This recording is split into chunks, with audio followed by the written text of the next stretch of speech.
Hey, Robert. Hey, Andreas. And maybe Laura. And maybe Håkan.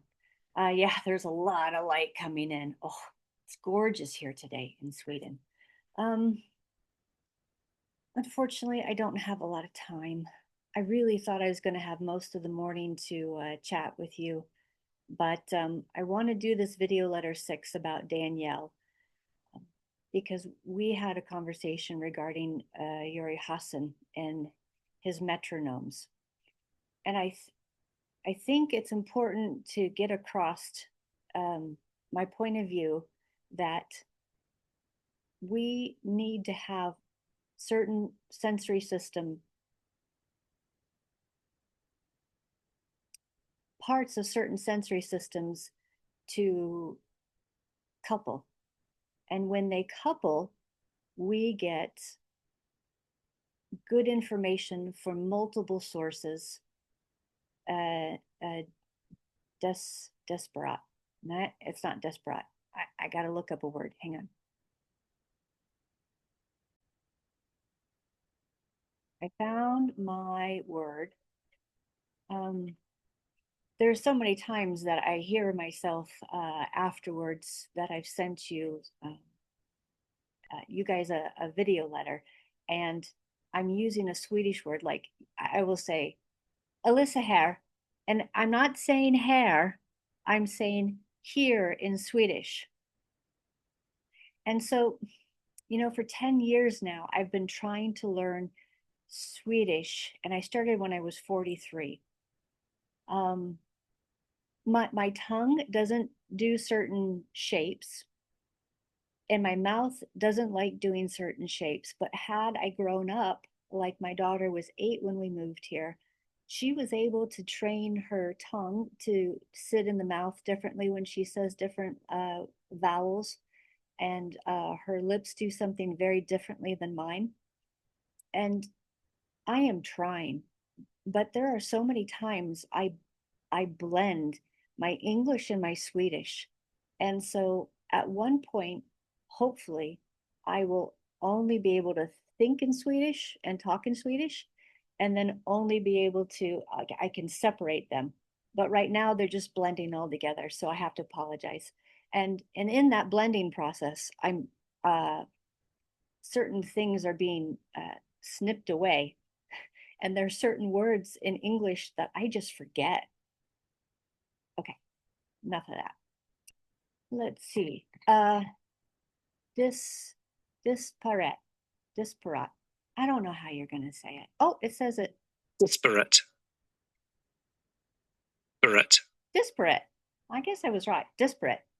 Okay, it's an adjective, essentially different in kind, not able to be compared. Um, Similar, contrasting, different, differing, dissimilar, unalike, unlike. And then a noun, things so unalike that there is no basis for comparison. Good. That's exactly what I want to say. So, Yuval Harari, the professor from Israel, the history professor, um, talks about teaching young people emotional regulation. Well, that goes hand in hand with mental health. And in the United States, we have a disproportionate number of people, and especially low income, that don't have the mental health um, help interventions available. And massage therapy, my profession, and all the other professions that are hands on, it's a way into the nervous system. Oh wow, you really can't see that because of how much sun is hitting me. But a way into our central nervous system, if we do the foundation and we talk, we touch the sensory system of physical stimulation, or we see something. This is why some people have to write with their hands in order to learn. This is why some people like me have to read. I have to read. I have to underline. My husband hates it. I write him books all the time, but it's a way of putting that information in my brain. And I have to write and write and write and write and write and write. And here's your video letters for today. I won't get to him, but I'm going to try to finish video 6 with Danielle. So if we collect disparate information from various sources, so we're taking information in from our hands. Our hands are so important for feedback loops. Neil Thies talks about negative feedback loops many times when he's chatting. And negative negative feedback loops, like the air conditioning, not negative as in anti-positive, but negative as in one thing happens and then another thing happens. So the air conditioner kicks on when the temperature in the room is a certain amount. And we set that with the thermostat dial. Well, we don't have dials anymore. We have digital. Okay. So Ian Waterman. Oh my gosh. I found it. I just remembered. I found the video of the performance artist, and it's really important to show you that. Hang on, hang on. The performance artist. I have it. I do. I know because I looked at it earlier today. I emailed it to myself. Look at that. So Ian Waterman's Missing Body World Science Festival. And it was January 20th, 2015, but the original program was June 2011. And so I'm going to click on this YouTube link, but it's Ian Waterman's Missing Body. And this man is brilliant, brilliant. So here it comes up. Let's see. I hope it doesn't copyright. Have a copyright thing. I got to pause you for a second because annoying. Let's see. If I go to transcript, yeah, I'll be able to pull up the transcript, hopefully get rid of the commercial without sound.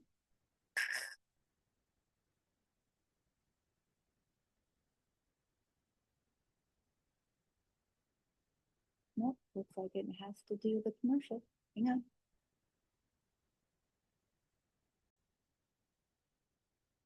Let's do this again.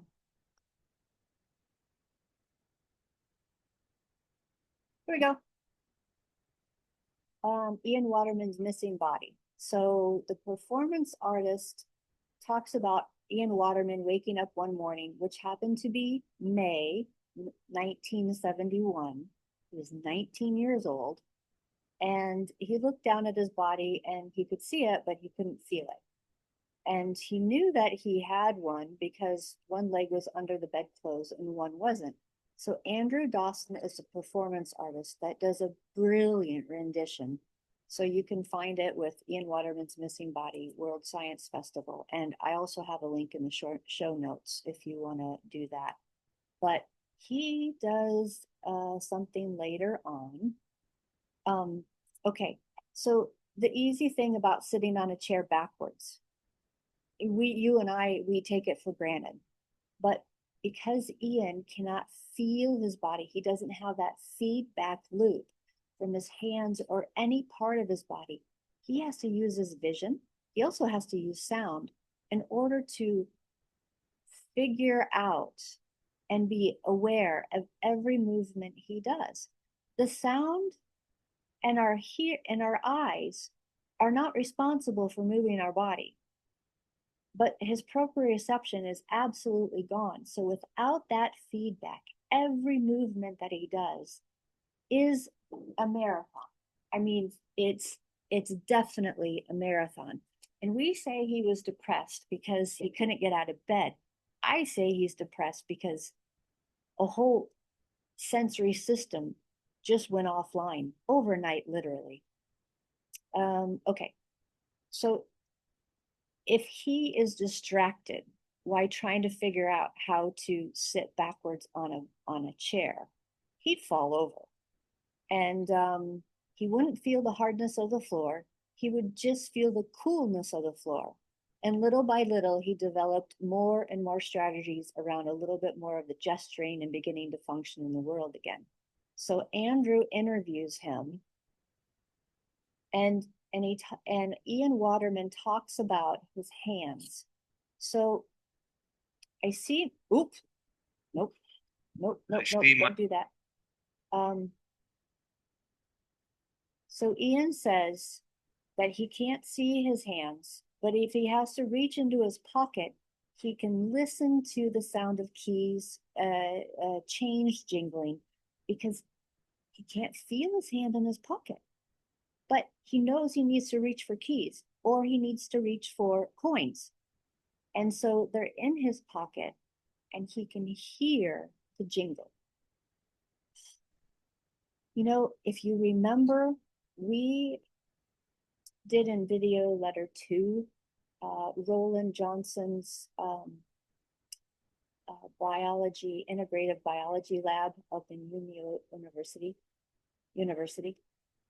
They anesthetized a woman's a thumb, finger, and finger, and to light a match, a simple lighting of a match, was 20 seconds extra. That was a great video to watch to see the difference, because when she could feel, the lighting the match took 7 seconds.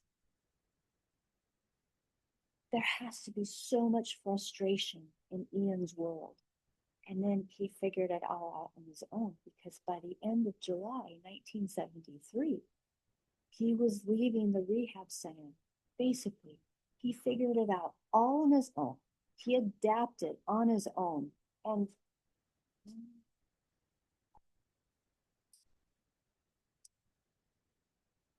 Peter Sterling's book, What is Health, is all about allostasis, not homeostasis. I know we get so tied up on this homeostasis and everything has to be balanced. BS. Allostasis is the first thing the body knows. It adapts on its own. There's no blueprint for an embryo to a fetus to grow into an embryo into fetus into embryo, for a child to grow in the womb, or for a baby chick. We kind of all look the same in the beginning, but there's this genetic blueprint, and things are happening all on their own. This is nature. This is such a natural thing. And we want to control everything with pharmaceutical drugs and chemicals and things like that. But the first thing that Ardaman Pataputian talks about when he gives his Nobel Prize lectures is the first thing, the pressure.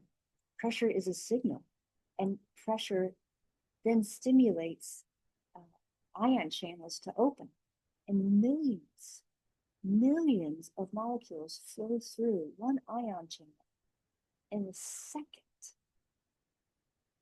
And all of that coalesces for hundreds of them so that we can have a chemical reaction from that opening of the ion channel, which then creates an electrical signal that the body understands.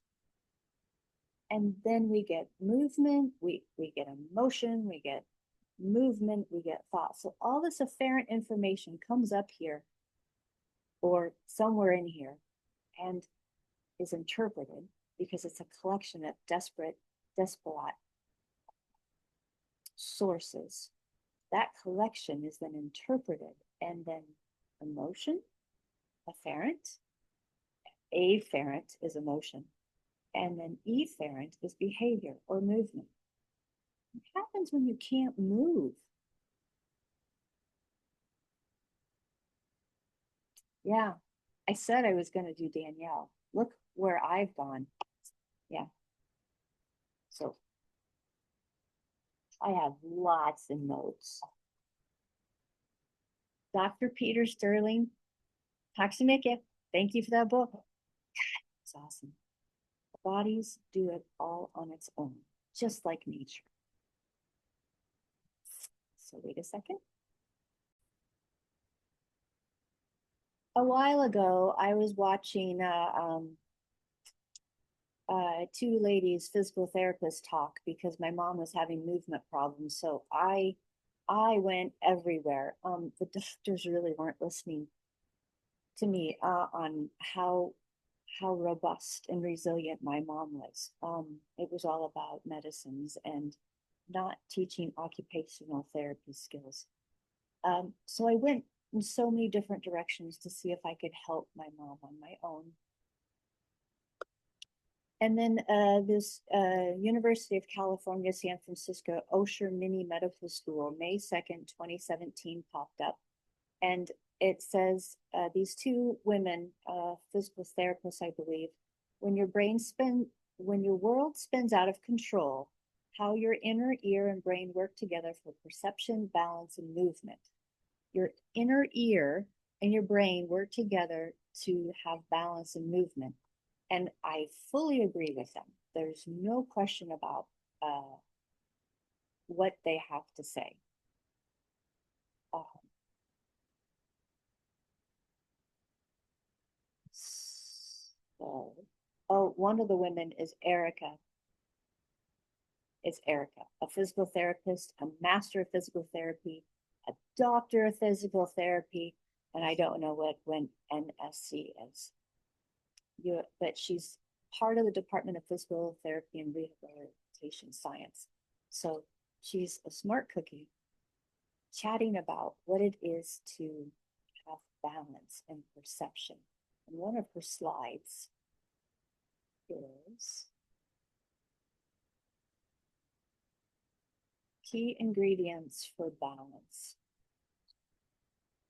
Biomechanical constraints. I can't remember what she said about it. And orientation to gravity. And this is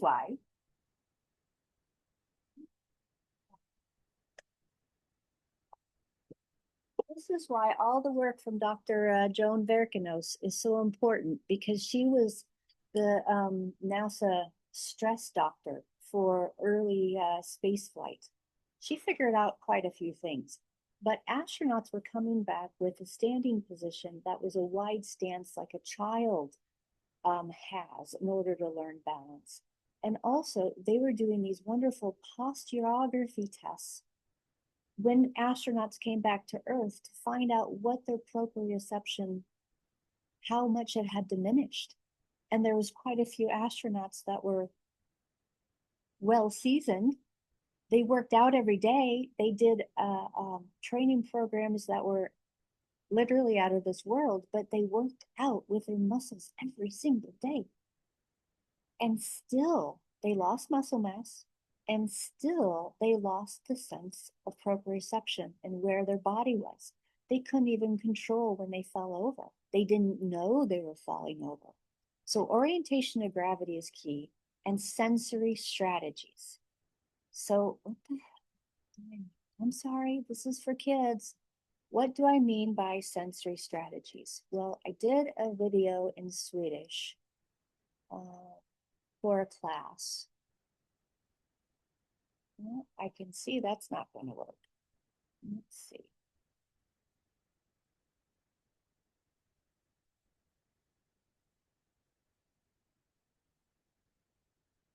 It was all about melt when I was a melt therapist. I couldn't afford uh, the, the the annual fee, so I could no longer be a melt therapist. Okay, so it's in Swedish. But if somebody is motion sick, so they're traveling in a car and their vestibular system, it's not syncing. They're getting information from their eyes that the road is moving. They're getting information from their ears that nothing is moving. And what happens when that happens is maybe feeling sick. So the perception system has to sync. So just like Yuri Hansen's metronomes, if our perception system are organs of perception, our fascia is an organ, is a sensory organ. Our eyes are sensory organs. Our ears are sensory organs. Our nose, our mouth, our digestive system is all sensory organs. And our stomach, just because we can't feel things in our stomach doesn't mean it's not a sensory organ. But uh, bangs to bucks. If you eat something rotten and you get sick from it, your body throws it up because a sensory system says, this isn't good for me, get it out of here. Okay, so if somebody's perception system isn't syncing, they're going to feel ill. They're going to be nauseous. They're going to have cold sweats. They're going to be blackhead. Maybe they're going to go white in the face. Maybe they're going to increase their saliva. Maybe they're going to be, their sight is going to change, how they see things.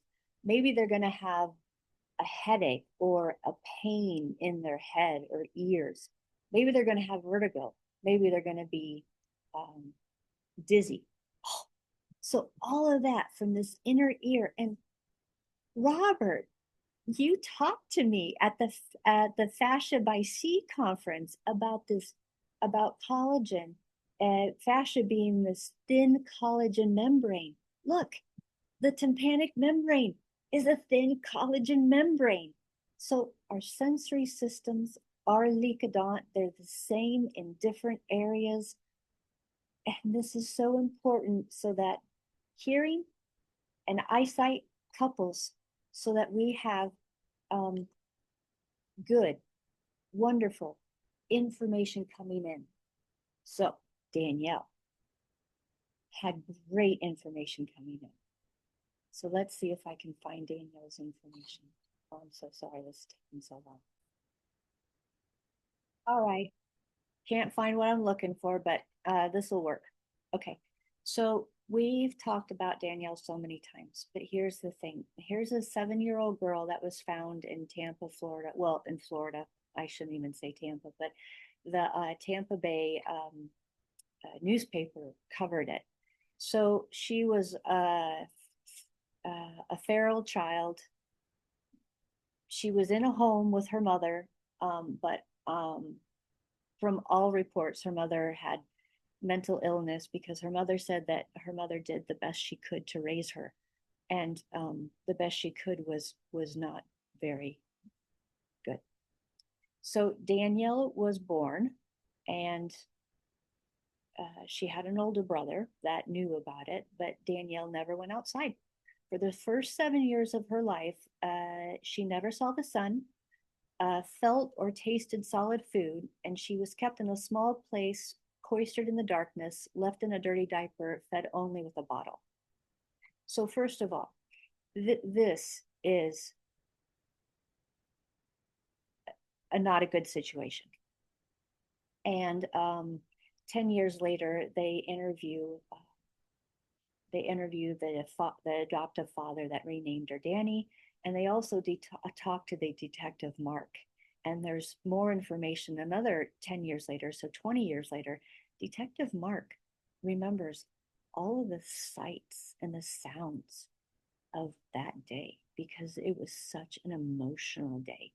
And when we have emotion, boy, those things couple our sights and our sounds and our smell and our feelings in our body and the revulsion, they all couple and that memory sticks. So Danielle, well, her critical window of learning, when she's supposed to be learning how to draw and how to hold a cup and how to bring food to her mouth. Yeah, you can't see it, but you know what the pyramid looks like. When she has that critical window of learning of of grabbing something and taking it here, it's only a bottle.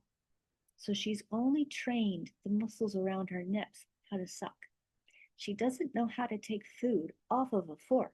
She doesn't know how to take a spoon and put food on a spoon.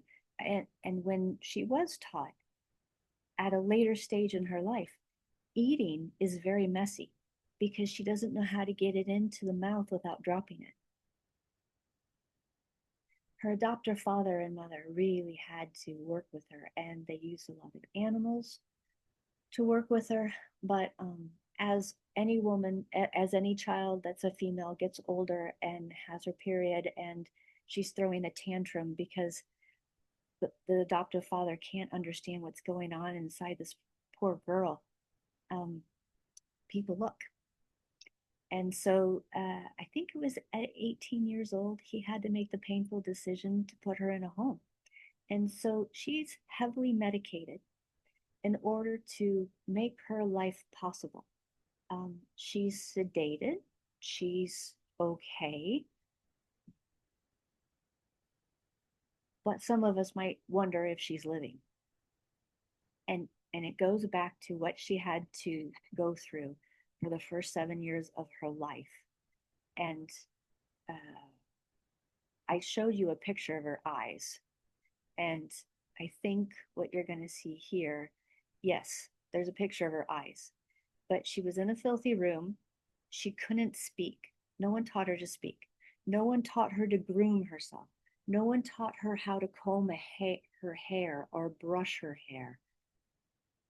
Her body had to learn that insects crawling on her was okay.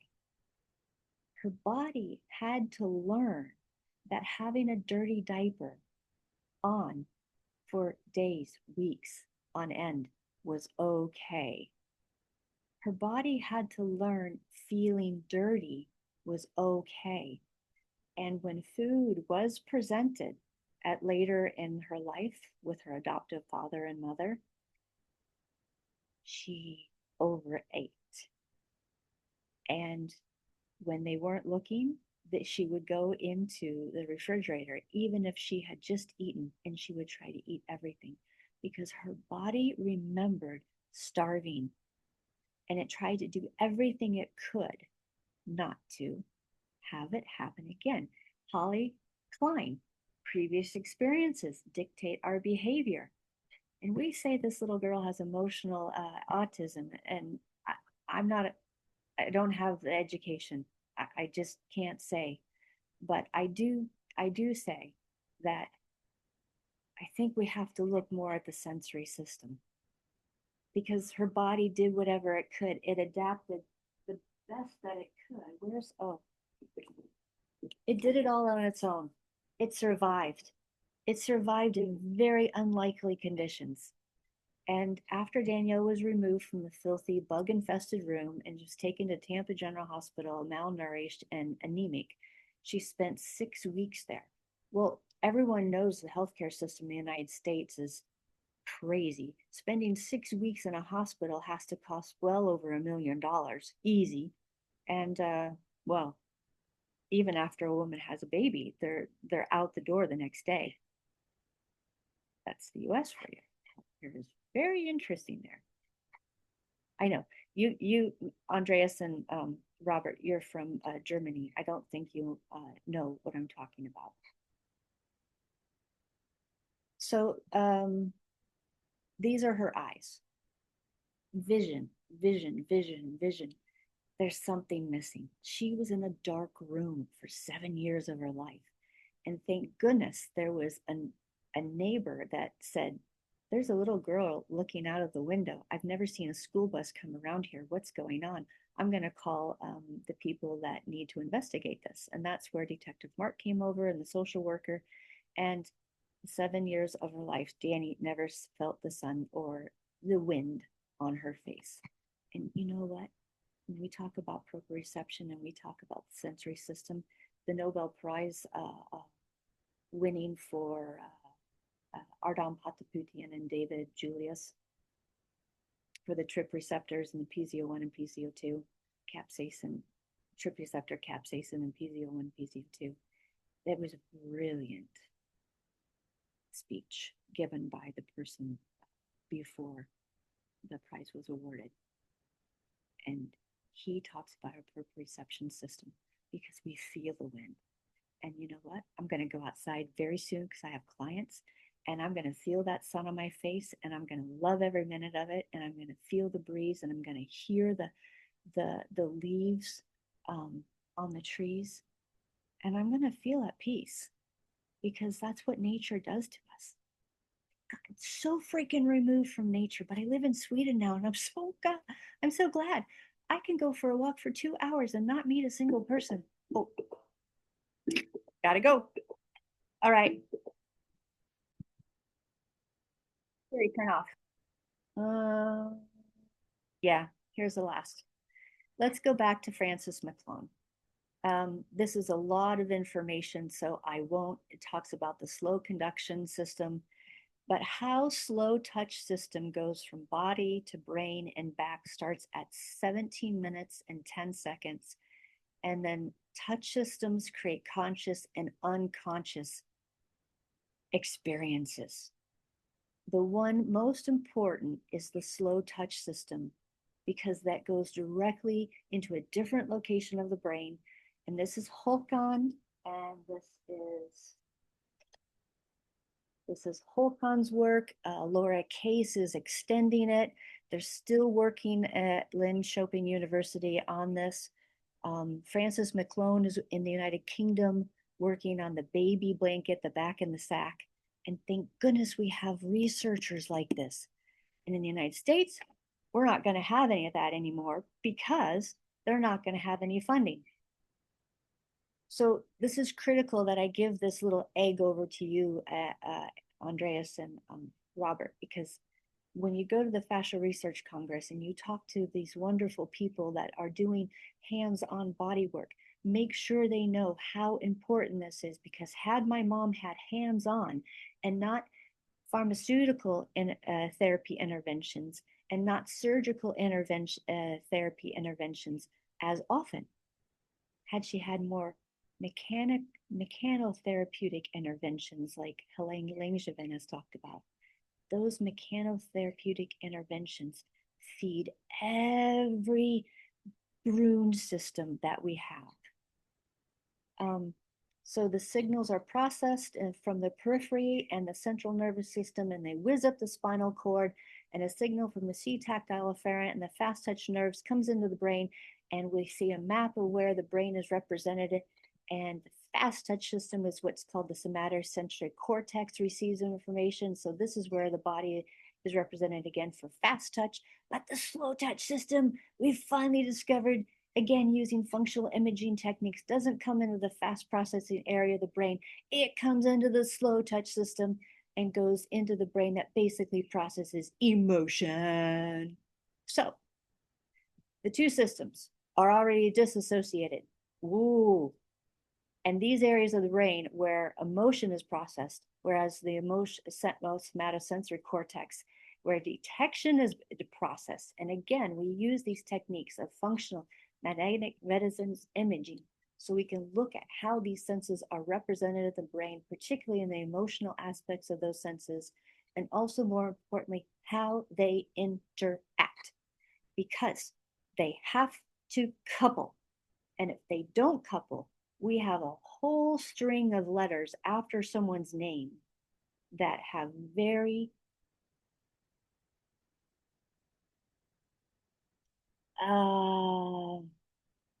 that have very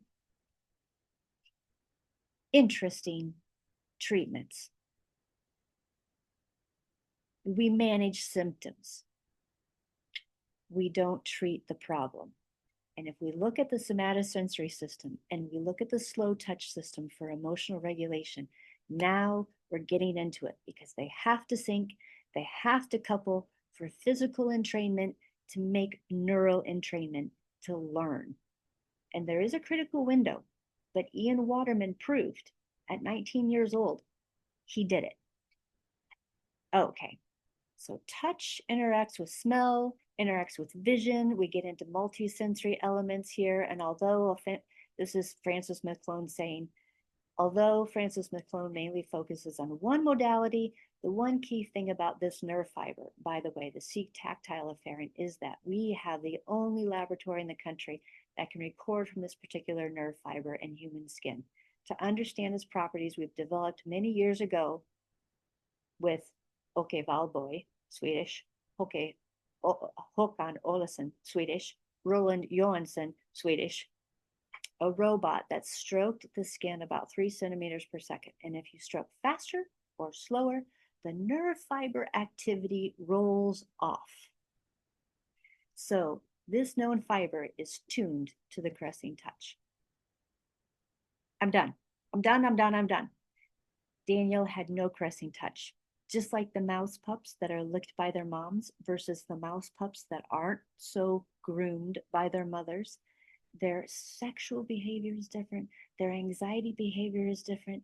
It is amazing to see the difference between those mouse pups that had the grooming licking, which is physical touch. We talk about this is going on too long. I read this book uh, by Philip S. Callahan, and I liked his writing style. So I got some of his other books. And this one, he was a World War II radio antenna operator. He knows all about those things that travel in the air that we can't see. And so he is an epidemiologist. He studies arthropods. He studies insects. He studies agriculture and how agriculture and insects go together, and sometimes they don't. So they use a different frequency of vision, infrared. We can't see that. That's not our visible light spectrum. But this insect communication, he says that their sensilla, that we see them grooming all the time, their antenna, that they're grooming, that they're cleaning, they're amplifying the transmission from molecules in the air by grooming. Think of static. Think about what happens when you rub a balloon on your head and you get that static thing. It's making it grab more molecules from the air.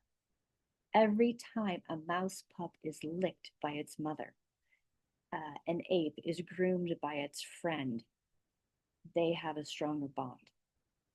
Danielle had none of that. And by the time that she was adopted at 7 years old, she couldn't form a bond.